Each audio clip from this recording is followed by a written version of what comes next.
Nós vamos começar agora a nossa aula falando sobre as memórias do computador. É muito importante quando nós começamos a falar sobre as memórias, saber que as provas de concurso pedem muito sobre memória RAM, memória ROM, memória cache, memória flash, entre outras memórias que o computador tem. A pergunta que eu te faço é a seguinte: qual é o significado de memória quando nós pensamos aí nas respostas de informática para a prova de concurso? Pois bem, dê comigo, memória é todo e qualquer local onde os dados estão armazenados.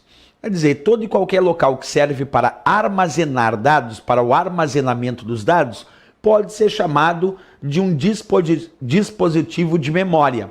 Repetindo então, memória é todo e qualquer local onde os dados estão armazenados. Como eu disse, tem alguns tipos de memória que caem muito em provas de concurso, como o caso da memória ROM, da memória RAM, da memória auxiliar ou secundária, memória cache, memória virtual. Tudo isso nós vamos precisar estudar agora, certo? Vamos então ao estudo individual, começando com a memória ROM. Primeiro, quando nós falamos sobre memória ROM, é importante saber que ROM significa, por tradução, memória somente de leitura. Read Only Memory, memória somente de leitura. Se a memória ROM é conhecida como a memória somente de leitura, isso quer dizer que ela não permite gravação por parte do usuário. Como assim, professor? O usuário só pode ler os dados que estão armazenados na memória ROM? Exatamente. Quem grava os dados no componente de memória ROM é o fabricante. Então, vamos a essa característica. Acompanha comigo. Repetindo, memória ROM permite apenas a leitura dos dados por parte do usuário. Isso significa que o usuário não pode gravar os seus arquivos num componente de memória ROM. Professor, mas e quem é que escreve na memória ROM? Quem é que grava dados na memória ROM se ela é somente de leitura para o usuário? Quem escreve, quem grava os dados na memória ROM é o fabricante, porque ela é somente de leitura, apenas de leitura para o usuário.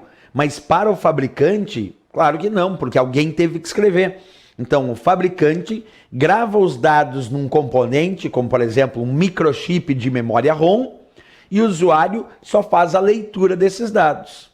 Então, quem grava no componente com memória ROM, é bom você dizer, é o fabricante desse componente, certo? Outra característica interessante de debater sobre a memória ROM, muito é abordado em prova esse quesito, que ela é considerada uma memória não volátil. Isso quer dizer que a memória ROM não depende de energia elétrica para manter os dados armazenados.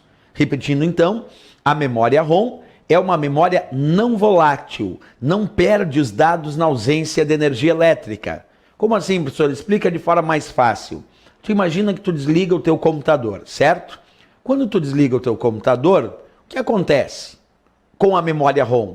Os dados são mantidos, não são perdidos, porque ela é uma memória não volátil. Se tu desligar o teu computador, tudo que está armazenado na memória ROM vai ser mantido armazenado na memória ROM. Repetindo então, memória ROM é uma memória não volátil, porque não depende de energia elétrica para manter os dados armazenados.